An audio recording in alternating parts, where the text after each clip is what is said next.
स्वागत है आज की ताज़ा खबरों में। मैं हूं ट्विंकल त्रिपाठी और आज हम आपको भारत से जुड़ी कुछ बड़ी और महत्वपूर्ण खबरों के बारे में विस्तार से बताएंगे। तो चलिए शुरू करते हैं। तमिलनाडु के श्री पेरुम्बदूर में स्थित फॉक्सकॉन फैक्ट्री पर आरोप लगा कि उन्होंने विवाहित महिलाओं को नौकरी देने से मना कर दिया है। राष्ट्रीय मानवाधिकार आयोग यानी NHRC ने इस मामले में राज्य के श्रम विभाग द्वारा की गई जांच को अपर्याप्त बताते हुए इसे फिर से 4 हफ्तों में पूरा करने का निर्देश दिया है। ये जांच फॉक्सकॉन की फैक्ट्री में रोजगार नीति और श्रमिक अधिकारों को लेकर है। वहीं भारत में अमेरिका में रह रहे 18,000 अवैध भारतीय प्रवासियों को वापस लाने का प्रस्ताव दिया है। यह कदम इसलिए उठाया गया है ताकि अमेरिका में H-1B वीजा प्रोग्राम और अन्य व्यापारिक समझौतों पर नकारात्मक असर न पड़े। अमेरिका के सख्त अप्रवासन नीति के तहत यह प्रस्ताव सामने आया है। महाराष्ट्र के इगतपुरी में पुष्पक एक्सप्रेस में यात्रियों ने अफवाह सुनकर ट्रेन से छलांग लगा दी क्योंकि उन्हें लगा कि ट्रेन में आग लग गई है।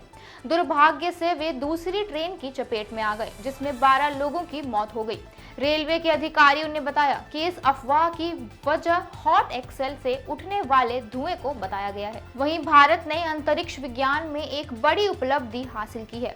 इसरो ने 2 स्वदेशी उपग्रहों के बीच सफलतापूर्वक डॉकिंग प्रक्रिया पूरी की।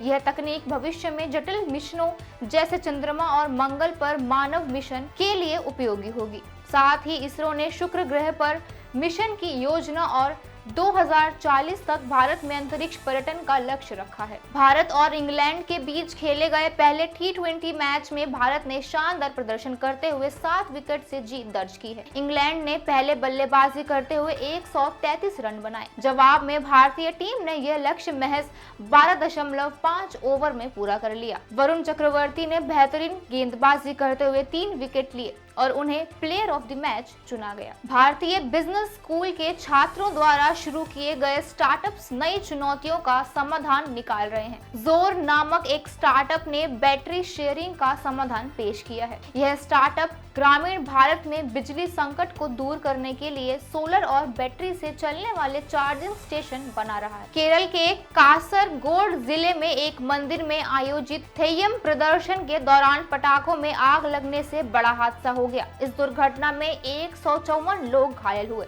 जिसमें से 8 की हालत गंभीर है। केरल सरकार ने इस मामले की गहन जांच के लिए एक विशेष जांच दल SIT का गठन किया है। वहीं दिल्ली की वायु गुणवत्ता में मामूली सुधार हुआ है और यह खराब श्रेणी में आ गई है। इस सुधार का मुख्य कारण हालिया बारिश और हवा की दिशा में बदलाव है। दिल्ली सरकार ने दिवाली के दौरान पटाखों पर सख्त प्रतिबंध लगाया है और 377 टीमों को निगरानी के लिए तैनात किया है। नोएडा के लोटस 300 रियल एस्टेट प्रोजेक्ट में निवेशकों को धोखा देने के आरोप में प्रवर्तन निदेशालय ने 23 करोड़ रुपए की संपत्ति जब्त की है।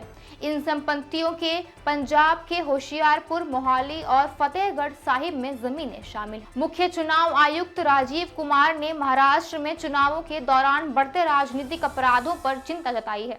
उन्होंने राज्य पुलिस को निर्देश दिया है कि वे निष्पक्ष चुनाव सुनिश्चित करने के लिए अपराधियों पर सख्त कार्रवाई करें। पूर्व नीति आयोग अध्यक्ष अरविंद पनगड़िया ने कहा है कि भारत अगले 10 सालों में $9 ट्रिलियन की अर्थव्यवस्था बन सकता है। उन्होंने यह भी कहा कि भारत की 7% की ग्रोथ रेट अर्थव्यवस्था को मजबूत बनाएगी। वहीं भारत ने 2047 तक अपने ऊर्जा मिश्रण में जीवाश्म ईंधन की हिस्सेदारी को 30% तक कम करने का लक्ष्य रखा है।